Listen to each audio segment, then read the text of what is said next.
le circuit cycliste de la Sarthe 2022 avec la région des Pays de la Loire.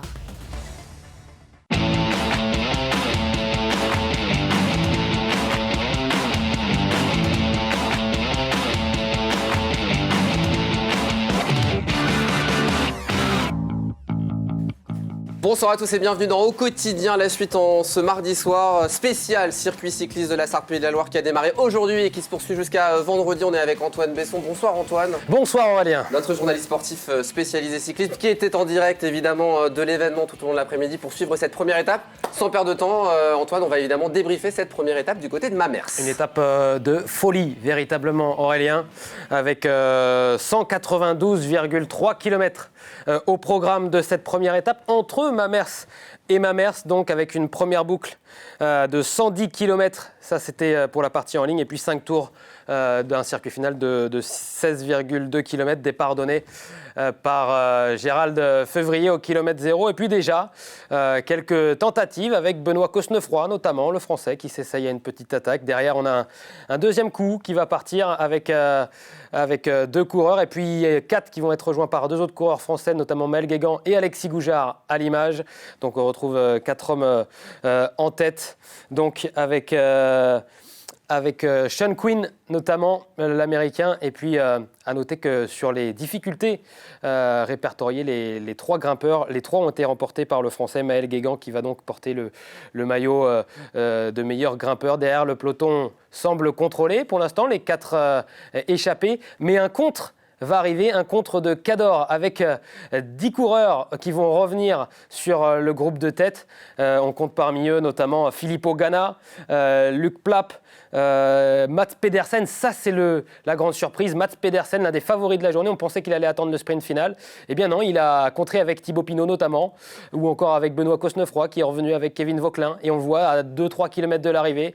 Là ça a bataillé parce que les sprinteurs et le peloton ont été battus. 1 km de l'arrivée, Benoît Cosnefroy qui essaye une nouvelle fois. Il va être contré par Kevin Vauquelin de l'équipe Arkea Samsic. Kevin Vauquelin qui va tout donner, qui va franchir en tête le dernier virage avant à la dernière ligne droite.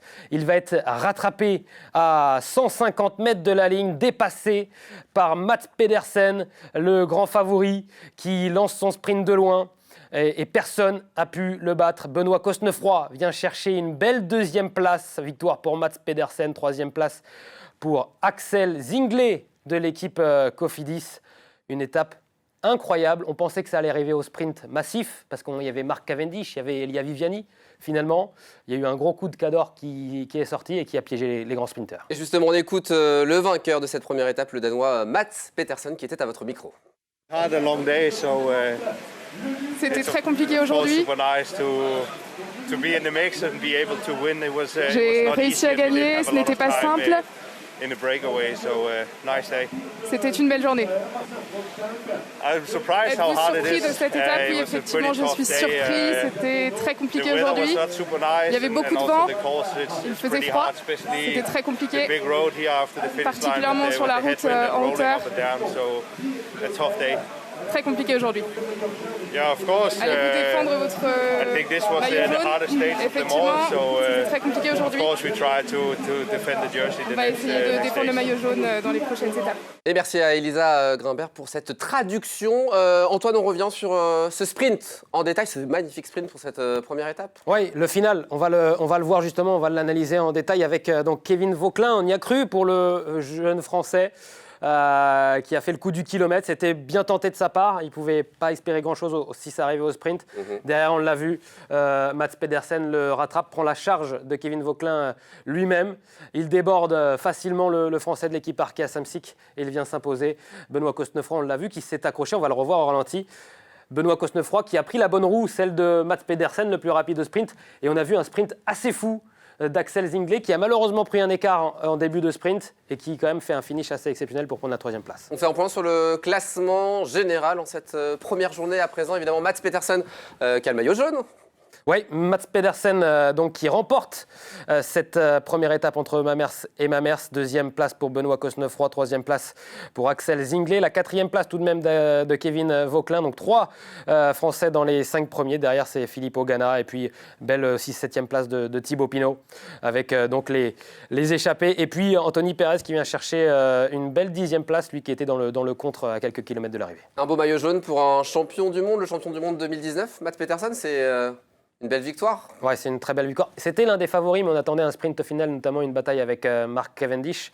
Donc là, il fait une très belle opération au classement général. On le voit justement, ce classement général, puisqu'en gagnant l'étape, il prend 10 secondes de bonification. Et il avait pris aussi 3 secondes de bonification, en plus à 2 ou 3 tours de l'arrivée, en remportant un sprint intermédiaire. Donc là, il prend une option vraiment sur la victoire finale. Donc Mats Pedersen avec 7 secondes d'avance sur Benoît Cosnefroy et sur Axel Zingler au classement général. Alors il y a le maillot jaune, mais pas que, il y a aussi le maillot rose. C'était une étape importante pour les grimpeurs et c'est Maël Guégan qui a remporté ce maillot rose. Maël Guégan qui était dans l'échappée initiale de cette première étape. Là, on voit Mats Pedersen qui remporte donc plusieurs maillots. Le maillot orange de vainqueur de l'étape. Le maillot vert, ça c'est pour le classement au point. Il gagne aussi le maillot jaune, évidemment. Du côté du maillot rose, il a eu du mal à le mettre, mais c'est Maël Guégan qui prend le maillot de meilleur grimpeur. Il a mis 30 points au total. Lui aussi prend une option pour ce maillot rose tout au long de ce circuit de la Sarthe. On fait un point sur l'épreuve de demain, deuxième étape du côté du Lutz, 174,700 km à suivre demain. Les points chauds de l'étape, à quoi on peut s'attendre demain ? Je pense qu'il y aura des sprinteurs qui vont vouloir prendre leur revanche. Effectivement, 174,7 km. On annonce de la pluie, une météo compliquée, ce qui va peut-être jouer des tours dans cette étape. Du vent également, on en annonce. Attention aux bordures. Donc, étape où il va falloir être vigilant pour ne pas se faire piéger. Cavendish veut sa revanche sur Mats Pedersen. Pour le classement général, ça sera très certainement compliqué pour Cavendish. Donc il va vouloir au moins gagner une ou plusieurs étapes. Et ça commence dès demain. On attend Cavendish pour la revanche. On attend aussi Viviani, Olaf Koy et puis des sprinteurs français aussi. On se donne rendez-vous donc dès demain avec toi à 14h30. Ouais, 14h30, début du live. Et puis à suivre donc cette étape avec Julien Gay qui sera notre consultant demain. 18h29, parole de vainqueur, et puis on se retrouvera demain 18h45 dans Au Quotidien la suite pour évidemment faire un grand débrief de cette deuxième étape. À présent, on va jouer comme chaque soir à Question pour un rayon.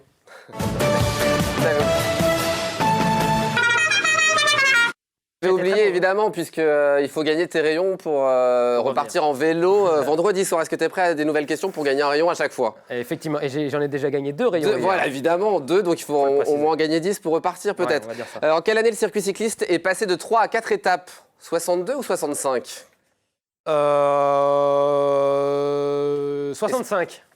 C'est 62. Ah, c'est l'année de naissance de mon père en plus. Quelles étaient les nationalités des 2 premières formations étrangères reçues sur la compétition en 1964 ? A, hollandaise et italienne, B, belge et espagnole.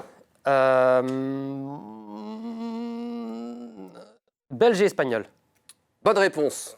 Je ne l'ai pas dit, grand succès à l'international cet après-midi pour l'écoute évidemment, puisque les gens étaient très nombreux à nous regarder. 15 000 connexions sur Internet, plus la TNT, plus les box. C'est formidable et de partout on a vu les Belges, les Slovaques nous ont regardés. Donc demain, si vous voulez traduire un peu votre propos en slovaque, pourquoi pas. Avant de se quitter, on va jouer. Ce soir, vous allez pouvoir gagner vos 2 places pour les 24 heures moto qui auront lieu la semaine prochaine. Vos entrées 4 jours pour profiter de l'événement du jeudi 14 avril jusqu'à dimanche. Pour cela, il faut répondre à la question du jour, chers amis. Quelle édition des 24 heures moto se déroule cette année ? A, la 45e ou B, la 72e. Vous êtes nombreux à jouer, donc il va falloir retenter votre chance ce soir. Vous envoyez un mail à jeu@lntv.fr.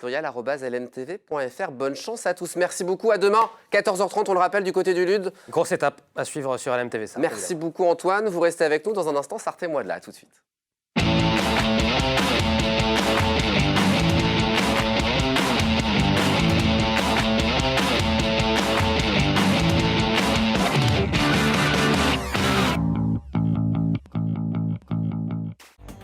Le circuit cycliste de la Sarthe 2022 avec la région des Pays de la Loire.